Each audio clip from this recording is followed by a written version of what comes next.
नमस्कार दोस्तों, मैं विवेक प्रकाश अपने चैनल ट्रेड तकनीक में आप सभी लोगों का एक बार फिर से स्वागत करता हूं। आज की इस वीडियो में हम बात करेंगे सुजलॉन एनर्जी कंपनी के बारे में। पिछले कुछ समय से ये स्टॉक हमारे रिटेल इन्वेस्टर में कुछ ज़्यादा ही प्रचलित हो रहा है। तो आज की इस वीडियो में हम जानेंगे कि अगर हम एक वैल्यू इन्वेस्टर हैं तो किन पैरामीटर को ध्यान में रख करके हमें कैसे स्टॉक में इन्वेस्ट करना चाहिए या इनको अवॉइड करना चाहिए। साथ ही साथ अगर आप इसमें निवेशित हैं या भविष्य में इसमें इन्वेस्टमेंट करने की सोच रहे हैं तो एक बार इस वीडियो को पूरा जरूर देखिएगा, जिससे कि आपको आगे डिसीजन लेना बहुत आसान हो जाएगा। तो चलिए दोस्तों, वीडियो को शुरू कर लेते हैं। सबसे पहले हम कंपनी के टेक्निकल पर नजर डालेंगे और फाइंड करने की कोशिश करेंगे कि कंपनी का टेक्निकल या प्राइस एक्शन में कहीं कोई समस्या तो नहीं है।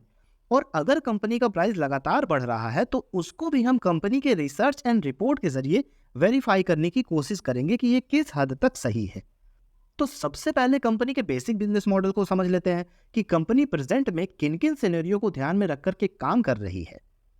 तो सुजलॉन एनर्जी दोस्तों एक vertical integrated wind energy company है। मतलब बेसिकली ये कंपनी छोटे से बड़े विंड टरबाइन की डिजाइन, डेवलपमेंट और मैन्युफैक्चरिंग के जरिए रीन्यूएबल एनर्जी को बनाने का काम करती है, जिसके जरिए इनका मेन प्रोडक्ट लार्ज स्केल पर इलेक्ट्रिसिटी को प्रोवाइड कराना होता है।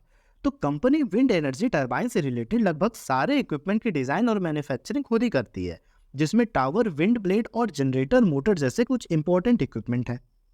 अगर हम टेक्निकली बात करें तो ये कंपनी एक साल में 300% और लगभग पिछले 5 सालों में 7 से 800% का रिटर्न अपने इन्वेस्टर को दे चुकी है।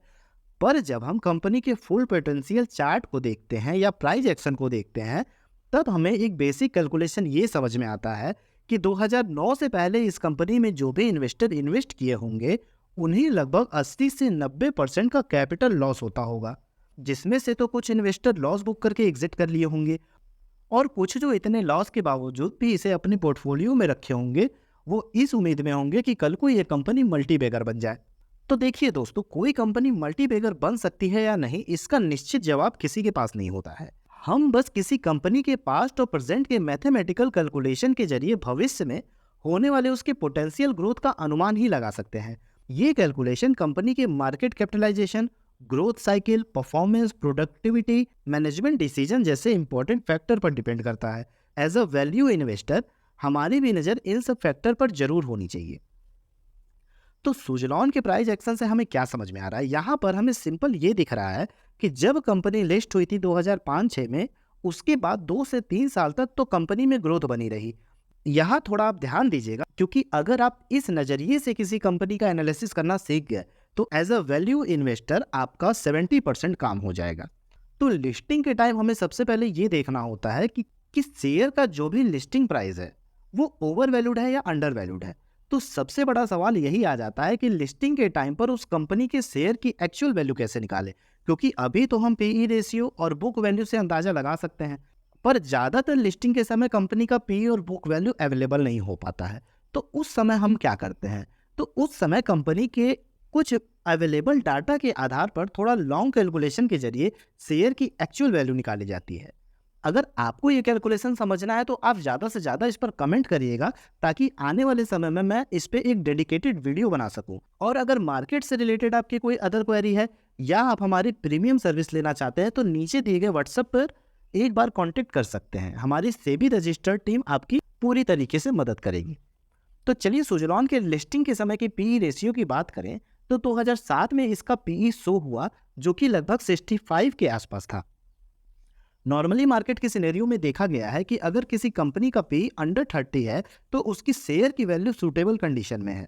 बाकी शेयर की जो प्राइस होती है वो डिमांड और सप्लाई पर भी ज़्यादा डिपेंड करती है। तो लिस्टिंग के समय सुजलान का प्राइस हाई पीई की वजह से ओवर वैल्यूड था। उसके बाद जब 2008-9 में आप देखेंगे कि जब मार्केट क्रैश हुआ तो इनके शेयर की जो वैल्यू 400 की थी वो तेजी से गिरकर 30 या 35 रुपए पे आ गई। वहीं अगर इसकी सेल्स ग्रोथ को देखेंगे तो 2008 से 9 के बीच इनकी सेल्स लगातार बढ़ ही रही थी। 2009 के बाद से इनकी नेट वर्थ फिर कम होने लगी, टर्नओवर भी धीरे धीरे कम होने लगा और इनका प्रॉफिट इतनी तेजी से गिरा और वो धीरे धीरे लॉस में बदल गया। अब कंपनी की चार्ट पैटर्न में देखने वाली ये बात है कि मार्च 2000 से जून 2009 तक सिर्फ 2 महीनों में कंपनी के शेयर की वैल्यू में वापस से 300% का उछाल आया, जबकि उस समय कंपनी की वैल्यू भी बहुत तेजी से कम हो रही थी और कंपनी की नेट वर्थ भी बहुत तेजी से कम हो रही थी। तो ये जो सिनेरियो है ये कुछ हद तक अभी के सिनेरियो से मैच कर रहा है या सिमिलर है, क्योंकि यहाँ पर आप अभी भी देखेंगे तो पिछले 5-6 महीनों में स्टॉक लगभग 300% का रिटर्न दे दिया है। जबकि अगर आप कंपनी के क्वार्टरली सेल्स रेवेन्यू को देखें तो वो लगभग 350 करोड़ से कम हुआ है। और शेयर प्राइस इतनी तेजी आने के 2 कारण हो सकते हैं, जो कि कंपनी का जो न्यू मैनेजमेंट है उनका विजन है कि कैसे भी करके कंपनी के डेब्ट को कम किया जाए, पूरी तरीके से निपटाया जाए और आगे बढ़ा जाए। दूसरा जो रीजन है वो गवर्नमेंट हो सकता है, क्योंकि गवर्नमेंट भी रिन्यूएबल एनर्जी को धीरे धीरे पुश कर रही है या इसके फेवर में है, जिनकी वजह से हो सकता है कि सुजलॉन के शेयर की डिमांड तेजी से बढ़ रही है और लोग इसमें इन्वेस्ट कर रहे हैं, रिटेलर इसमें बाई कर रहे हैं। अब चलिए सीधे कंपनी के फंडामेंटल पर अगर हम बात करते हैं तो यहाँ पर हमें सीधा दिख रहा है कि सुजलॉन अभी एक मिड सेगमेंट की कंपनी है।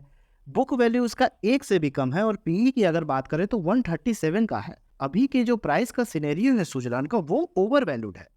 अब हम इसके बैलेंस शीट पर अगर नजर डाल लेते हैं तो सुजलॉन जैसे स्टॉक को हमें क्यों अवॉइड करना चाहिए, अब आपको कुछ हद तक धीरे धीरे समझ में आने लगेगा। तो फर्स्ट पॉइंट ये है कि कंपनी का जो रिजर्व है जो कि 1355 करोड़ माइनस में है। इसका मतलब कंपनी के पास जो भी रिजर्व है वो भी डेब्ट के रूप में ही है। अब यहाँ पर आप देखेंगे कि 2020 के बाद से कंपनी अपना कर्ज बहुत तेजी से कम कर रही है, जो कि एक अच्छा पॉइंट भी हो सकता है। लेकिन यहाँ पर कंपनी जो अपना कर्ज उतार रही है वो अपने बिजनेस के प्रॉफिट से नहीं उतार रही है। यहाँ पर आपको समझना होगा कि ये लगातार अपने क्वालिटी एसेट को बेच रही है। अगर हम इनके लायबिलिटी को छोड़ भी दें और सिर्फ फिक्स्ड एसेट की बात करें, 2012 में 12,200 करोड़ से घटकर अब मात्र इनका फिक्स्ड एसेट 866 करोड़ ही रह गया है। अब आप यहाँ पर ये समझिए कि अगर कल को कंपनी को अपना एक्सपेंशन करना हुआ तो अब न तो इनके पास अपना खुद का रिजर्व है, न ही इनके पास अपना कुछ एसेट बचा हुआ है। तो इनके पास सिर्फ एक ही रास्ता रह जाएगा कि वापस से फिर एक हैवी अमाउंट डेब्ट के तौर पर लिया जाए और बिजनेस को आगे बढ़ाया जाए, जिससे कि फिर से ये सर्किल कंपनी में चलने लगेगा। अब दूसरा जो हमारा एक सबसे बड़ा निगेटिव पॉइंट है वो है कंपनी के प्रमोटर, जो कि अगस्त 2023 के डाटा के हिसाब से मात्र 13% है, जिसमें से शायद 10% शेयर अभी भी प्लेस्ड है, मतलब गिरवी रखे हुए हैं। चूंकि कंपनी ने सेबी को जानकारी दी है कि सारे गिरवी रखे हुए शेयर छुड़ा लिए गए हैं, लेकिन कंपनी ने अभी भी कोई रिटन डॉक्यूमेंट सबमिट नहीं किया है। दूसरा, हमें यह भी समझना होगा कि प्रमोटर की कम होल्डिंग एक नेगेटिव पॉइंट तो है ही, पर उससे ज्यादा नेगेटिव पॉइंट ये है कि पब्लिक के पास ज्यादा होल्डिंग है। और यहाँ पर अगस्त 2023 के डाटा के हिसाब से पब्लिक के पास करीब 65% की हिस्सेदारी है, जो कि एक बहुत बड़ा नेगेटिव पॉइंट है। तो अब चलिए हम फाइनली बात कर लेते हैं कंक्लूजन की। तो फर्स्ट पॉइंट हमारा ये निकल के आता है कि जिस प्राइस पर अभी ये हमें मिल रहा है वो बहुत ज़्यादा ओवर वैल्यूड है अभी भी। दूसरा, इसमें बहुत ज़्यादा फ्लक्चुएशन देखने को मिलता है। तीसरा, ये बीई कैटेगरी में भी शामिल हो चुका है, जो कि हमारे इन्वेस्टमेंट को एक बहुत ज़्यादा रिस्की इन्वेस्टमेंट बना देता है। अगर अब भी आप इसे 30 रुपये पर खरीदना चाहते हैं तो बस 2 चीज़ों को ध्यान में रखिएगा। स्टॉक 30 से 60 भी जा सकता है, कोई बड़ी बात नहीं है, पर 30 से वापस 10 भी आ सकता है। अब चूंकि ये बीई कैटेगरी में शामिल हो चुका है तो यहाँ से अगर नीचे आना शुरू भी होता है तो लोअर सर्किट की वजह से आपको निकलने का मौका नहीं देगा। तो अगर आप कैपिटल का 80% वैल्यू रिस्क पर डाल सकते हैं तो ही इसे बाई करने की सोचिएगा। और जो इसमें पहले से इन्वेस्टेड है नीचे रेट से, वो मौका देखकर इसमें प्रॉफिट बुक जरूर कर सकते हैं। बाकी ये मेरा कोई रिकमेंडेशन नहीं है, ये टोटली आपके डिसीजन पर डिपेंड करता है। बाकी अगर फ्यूचर में इसमें कोई एक्स्ट्रा ऑर्डिनरी कंडीशन बनती है या आती है तो उस समय हम उसका एनालिसिस करके इसमें निवेश करने की सोच सकते हैं। अभी के लिए मेरी राय यही रहेगी कि ऐसे स्टॉक में इन्वेस्ट करने से पहले थोड़ी सावधानी जरूर बरतें। बाकी सुजलॉन पर आपकी क्या राय है कमेंट करके हमको जरूर बताइए। और अगर आप हमारे प्रीमियम ग्रुप से जुड़ना चाहते हैं तो नीचे दिए गए व्हाट्सएप पर जरूर कॉन्टेक्ट करें। धन्यवाद दोस्तों।